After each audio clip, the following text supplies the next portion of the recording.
He's not the role model that I compare myself to. He's the person that I discover my new self in. Yeah, I mean, another way I could put that is that he's not the window you look in to see who you can become. He's the mirror you look in to see who you already are.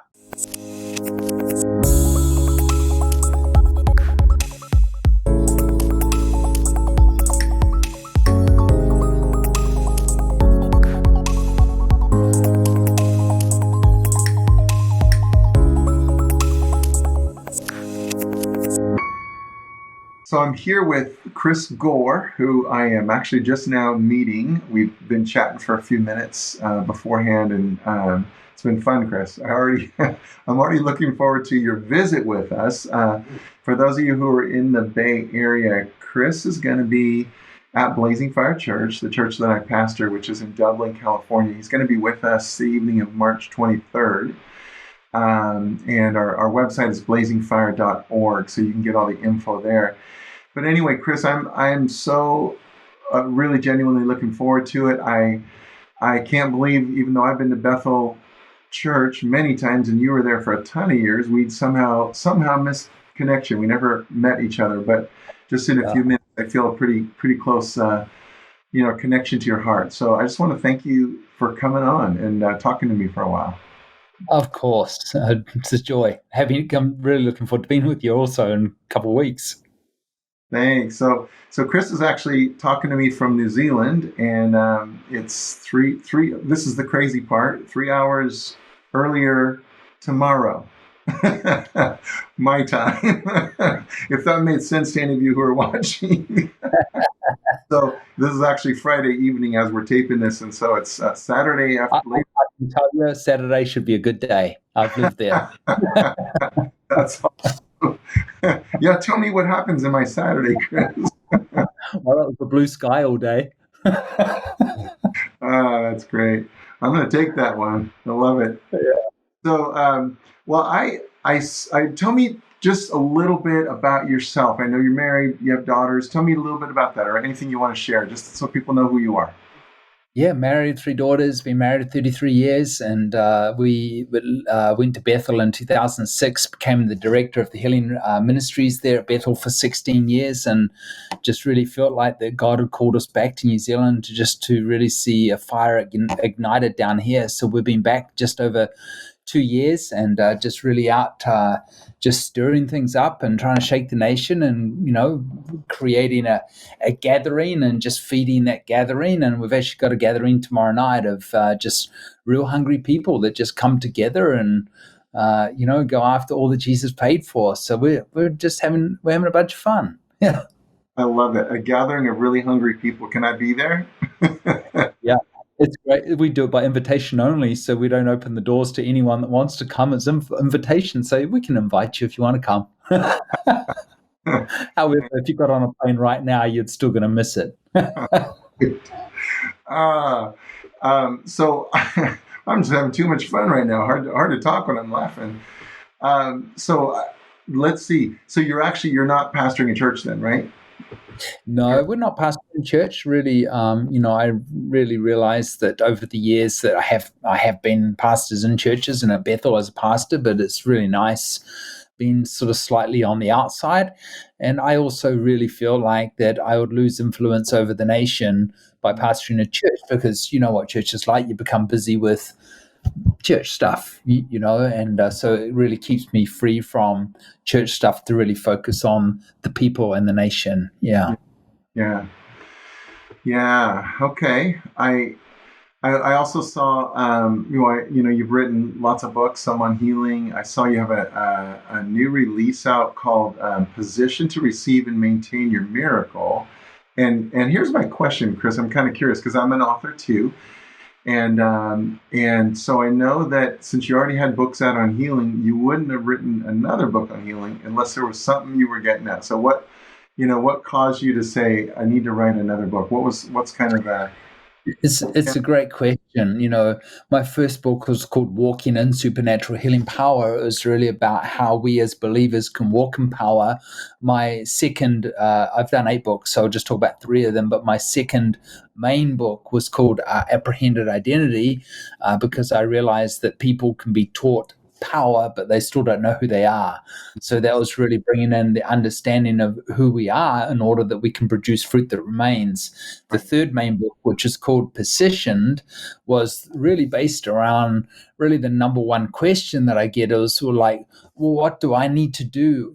What's my part? Like, how do I get healed, and how do I maintain my healing?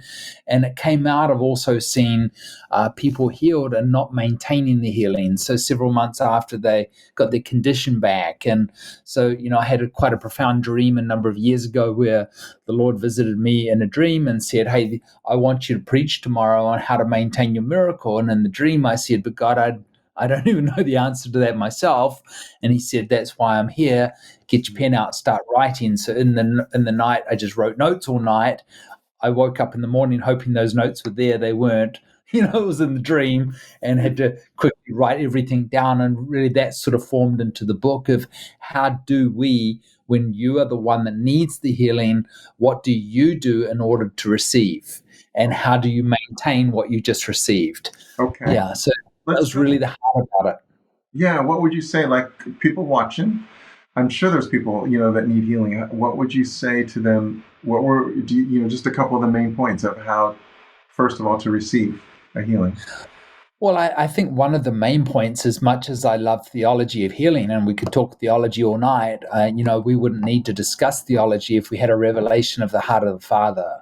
And so most people would see healing as as perhaps a reward. And like I tell people, you don't behave yourself into a miracle. Someone tried to tell me just last week that they have cancer, and they said, I don't need healing. I honor God, and God honors me. Well, that's not the gospel.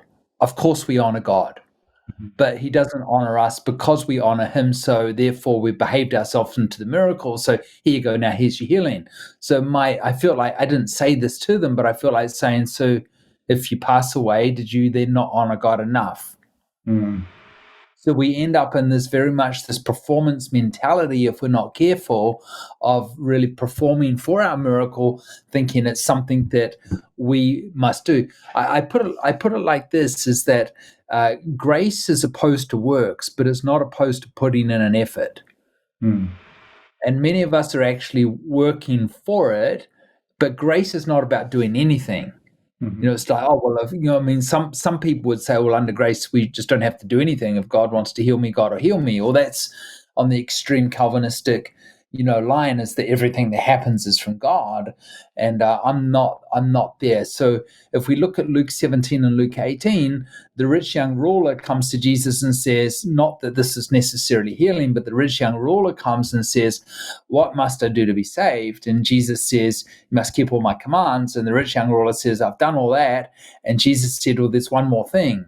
See, that's religion. Religion is there's always one more thing that you must do. Right. And we know that the rich young ruler leaves sad because, he didn't want to, he was a rich man. He didn't want to give away all he had. But yet Zacchaeus was also rich. And Zacchaeus comes to Jesus and climbs the tree to see Jesus. Jesus comes along and says, Zacchaeus, what are you doing down there? Come down. I'm coming to your house for dinner. And, but under grace, so truly understanding grace is that Jesus never commanded Zacchaeus to give away all he had. He voluntarily said, everyone I've robbed, I'll pay back 5 times. Now, the point of it is this, is Zacchaeus still had to climb the tree. There's still an effort. He still had to climb the tree to see Jesus. And sometimes our healing is just really about positioning ourselves in the heart of a Father or theology to understand. I think that many, many people miss their miracle because of bad theology, or they don't understand the heart of the Father. So it's bringing this theological, new covenant theological understanding into the book that, we can be healed. Like God's not sitting in heaven deciding who he's going to heal and who he's not. That decision's made. It was made at the cross. Right. And when we begin to understand that and we begin to realize that, that it's in that place that grace flows. It's in that place that we're able to come boldly to the throne of grace. The Bible says, come boldly to the throne of grace. I do believe that many people don't come boldly because the church has taught them they're not worthy. Right. So it's really going after the transformation of our mind to help people to think differently, that healing is actually a birthright, like it is the children's bread. It's like God desires us to actually be healed. Mm-hmm. But yet sometimes it needs our effort. Mm-hmm. Not our work, our effort. Two different things. Right. That's good. And that sounds like it goes back, even some of what you said goes back to your book on identity, of knowing who we are, who the Father says we are. And when you shared that, it made me think of a man that I saw a crazy miracle years ago. It was actually in Brazil. And he was dying of cancer, taking his like he couldn't swallow his own saliva anymore. He was, probably less than a day, probably away from transitioning away out of this life. And anyway, I went there, and my wife and I went there with his wife. She brought us there, and we started talking to him. He was not a believer. He did not yet really know Jesus, and so we started talking to him about the love of a father, and to a point where he very much wanted. Yep, this is a Jesus I want. So he's saying yes to Jesus. His wife's there sobbing, right? And then I asked him this question, and this gets back to what you just said. I said, his name was Venizio. I said, Venizio, do you know why God would heal you? And he said, no. I said, because he loves you. And now he's crying, like taking everything else away. And we prayed for him. He had cancer in his stomach. He's feeling the fire of God. Literally minutes later, he is jumping out of his bed. Wow. Like colors all back, giving us all hugs. The next day he went home from the hospital. He said, said to his wife, Jesus healed me, let's go home. And I've never seen quite a miracle like that before. But the point of all of that was just what you said. It's the love. It's the love of a father. People just need to know we're making it way too complicated. We are, and that's the simplicity of the gospel. Jesus didn't heal people to coax them to be a Christian. He actually healed people because that was his nature. Right. And we've just so overcomplicated it, and we've put so many religion steps in it in the church that, and it's so that's why it's easier to get unbelievers healed than it is the church healed sometimes, because we've so overcomplicated it and think all these things that we must do, or these works, or we think it's our performance. But when we come back to the simplicity of the gospel, it's the nature of the Father to heal people. It is. He can't help himself but heal people. But he's looking for us just to position ourselves. Yeah. Sometimes I wonder that if we think it's our works that got us healed, then it would have to be our works to keep it there. Why did Jesus heal on the Sabbath? Because he knew they couldn't work for it. That's a good point.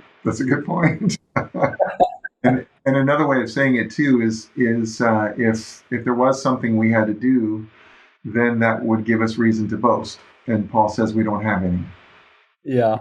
Grace, we have we can't. It's not about us. So, man, I appreciate that. I love some of the revelation you're sharing right now. We can go on in healing if you want, and maybe this question will lead right back to it. But this was just something that popped into my head when I was thinking about talking to you, since I didn't really know you yet, Chris.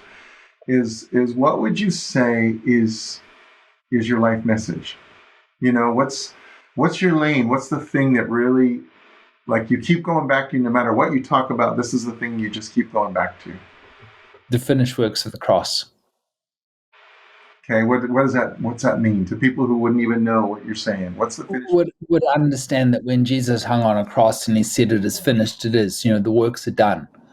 And yes, we have to put in the effort, but it's really understanding what Jesus has paid for and who we are, right? And who he says we are, who we're in, and who he's in.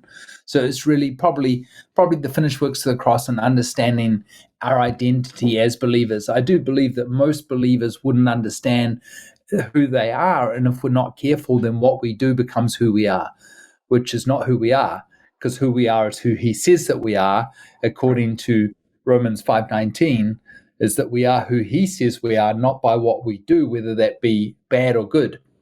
Right. Yeah. So yeah, we use the co-language a lot, co-buried, co-crucified, co-buried, co-raised with Christ. I love that resurrection. We're sons of resurrection. We're sons Yeah. and daughters of resurrection. Yeah. I'm not trying to die to self. Yes. That's good. You said something. I was listening to you on a YouTube, and you were saying, there is no more me. It's we. Yes. I mean, according to Galatians 2:20, it's no longer I that lives, right? So the I at the cross through salvation became we. Yes. And it goes on to say, but the life that I now live. So that's why I say I'm not trying to die to self. Many believers are trying to die to self. But if you're trying to die to self, according to the gospel, 46 times it says you're already dead. It doesn't say you're dying. Right. So if we're not careful, we spend our life trying to die as opposed to trying to live. Right. And, we died. Our old man, our old self is dead, and he created a new self, and he actually likes what he sees. So why should I try to die to what he created? Right. Yeah. I'm in total agreement with you. I think, probably maybe some of the confusion comes around, the idea of the flesh that, and I know there's a lot of different views of that too. And we know in Colossians 2:11, Jesus already took care of that too. The flesh problem, he already, that was already circumcised out. So, but I think that's kind of the struggle of Christians. Like, well, if I'm supposed to be being a good person, being a good Christian, and I'm not doing such a good job, then there must be something left in me that I gotta die. And we kind of miss the whole point. We miss the gospel. We're missing the gospel, and we're turning it into self-effort. But this. Oh, go ahead. I tell people all the time, Christianity is not a sin management program. He didn't transfer us. He didn't come as a prison exchange program to take us from the prison of darkness to transfer us to the prison of light. He took us from the prison of darkness to set us free. See, freedom to me is not, I'm not free to sin, I'm free from sin. Right. Right. And when you're teaching the gospel, I mean, it says in 1 John, I think it's 3 times in 1 John, I know this will probably shock some people that are watching, but it says Christian can't sin 3 times. A Christian cannot sin 3 times in 1 John. So therefore, why do I make a mess of my life? We'll say, well, how can that be? I sinned this morning. Well, no, we can't sin when we understand our identity, because what's our identity? In him, the one who had no sin. So the more I teach on identity, and the more we understand the victory and the power of the gospel of it's him and us and him, we begin to live triumphantly. And now suddenly Christianity is not a sin management program, and we're not trying to die to that sinful nature. We start living victorious in everything we do. Mm-hmm. Yep. It's a. You said it's not a sin management. It's really.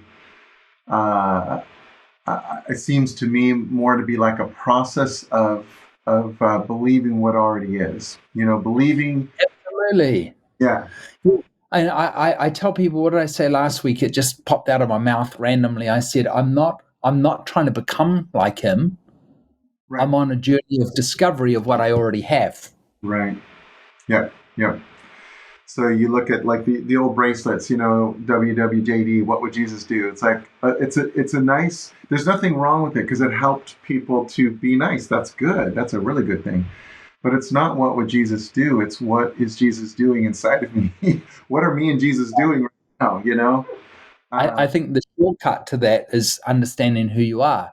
Mm-hmm. As he is, so are you to the world. Yes. So it's not, it's easy to look at it, when I'm about to, whack someone, what would Jesus do? Right. Like I'm living my old life, and I mean, he's not. How can I put this? He's not the role model to compare myself to. Right. He's the person I discover my new self in. That's so good. Say that one again. He's not the role model that I compare myself to. He's the person that I discover my new self in. Yeah, I mean, another way I could put that is that he's not the window you look in to see who you can become. He's the mirror you look in to see who you already are. Hey, man. Yeah. Yeah. Yeah. I'm assuming have you read some of the Mirror translation? Do you know about I that? I do have it, and I don't remember when I last read it, but I do have it here somewhere. In the midst of all the books. Maybe I should pull it out and read it. Yeah. Francois, the author, he's from South Africa. He's a good friend of mine, and he's also been on this YouTube channel. And he articulates that's why he came. That's why the mirror is called what it is. Exactly what you said Ah, is the reason okay. why. You will enjoy that one Well, when you get to it eventually. as you can see, my office here is my office, all my books. So I need to go and have a look on the shelf and see if I can find it. So in some ways, then your place and mine in California isn't all that different. I could show you my bookcases full of books. I must have thrown away 20 boxes of books when I moved here as well. There's just so many I couldn't bring them all. Yeah. Oh, Chris, what? Try to think of just what else would you want to talk about that is, I guess maybe anything new God's showing you that's just fun, exciting. Any miracles lately? A story you want to share? I think one of my favorite miracles in the last season was I was on an island off the coast of New Zealand, and there was a young lady there who had come out of an abusive situation. It was a spiritual discipleship week, but she'd come out of it. She wasn't even a believer, and she just happened to wander in looking for, respite and, out of the situation she was in. She ended up in the spiritual discipleship course.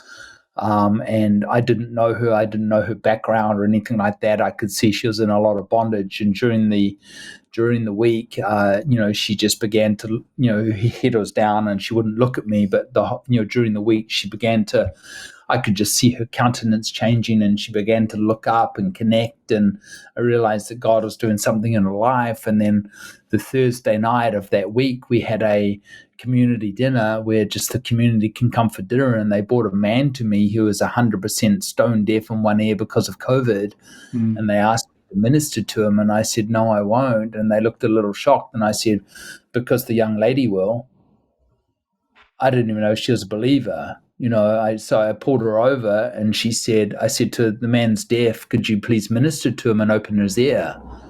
And she looked at me and she goes, me? And I'm like, why not? I said, you've been with me all week, haven't you? And she said, well, I have. And I'm like, well, just do what I taught you. So she lifts her hand up and she puts his hand on his ear and she prays this very simple prayer, and the ear pops open just like that. And she's running around telling everybody about what just happened. Did you see that? Did you see that? And then I couldn't find her. I wanted to talk to her myself to, see how she was doing, and I couldn't find her. And she popped out to the car to have a cigarette. Nothing like a cigarette, apparently, to calm the nerves, right? Not that I know, but so she popped out and to go and have a cigarette. And I just bumped into her again a number of months on, and she is on fire. I mean, she's just on fire for the Lord, just, going around the country, just ministering to, she turned to another homeless man on the island that day and they looked at each other and said, we've got an island to go and rip up here for Jesus. Come on. That's so awesome. Just an awakened heart like that. Yeah, just completely awakened heart. I put that testimony on Facebook, and I just, I took the criticism for it. I mean, one lady in particular said, well, I wouldn't let anybody touch me that ever had any form of addiction. And I said, oh, it's just as well you weren't the man. Because you would have just missed your day of visitation. Right. Yeah. God so desires to use us where we're at, Yeah. but yet the church is like, when I get all cleaned up and I'm absolutely perfect, then maybe God can use me. No, that's performance. He takes us just where we're at. And just like that young lady, she was probably the least educated in the room, Yeah. and look what God did. God flowed through her, and it was a life transforming moment for her. Yeah. That's Yeah. I love that. Yeah. Yeah, all of our conditions, our preconditions that just, I don't know if God's eyes can roll, but he might sometimes roll his eyes like, come on, you guys, just know my heart for you. Stop trying to do it all perfect. And, oh my goodness. Uh, Yeah. that's a great story. So something else I wanted to ask you is, I was really intrigued that one of your books is The Perfect Gift, Yes. and it's called a glimpse into the lives of families of children and adults with special needs. And before you answer this, I noticed right before you come to Blazing Fire on March 23rd in the Bay Area, you're going to be in San Jose doing a special needs parenting meeting. I don't know whether that's an open meeting or not, It's but like a marriage, a marriage retreat for special needs parents. Yes. okay. I didn't. I was curious what it was. So, is that open in case there's people hearing who are around? But then the bigger question I really wanted to know is what caused you to write that? Why? That seems like very. I love that you did it. I love that you're including a group of people that often gets excluded or not thought about. And just tell me what was kind of the genesis behind that. Well, I did it for several reasons. One of them is that I think there's so much misunderstanding around special needs. And while I've, seen a number of special needs children with autism and ADD healed and cerebral palsy healed, is that there is a video out there of me sharing the testimony of the first child I saw healed of autism, and her name is Hope. And I'm reciting and I'm telling the testimony, which incidentally, not long before I left California to move back here, Hope knocked on my door one night with a mum, probably 10 years on, to come and say hi. It was a very warming moment. But in that video, I say, I hate autism. And the hate mail started to come, like vicious hate mail, Yeah. because I said I hate autism. Uh-huh. And one mother said to me, you just must hate autistic children. And I said, no, not at all. I said, I love the child, I hate the condition.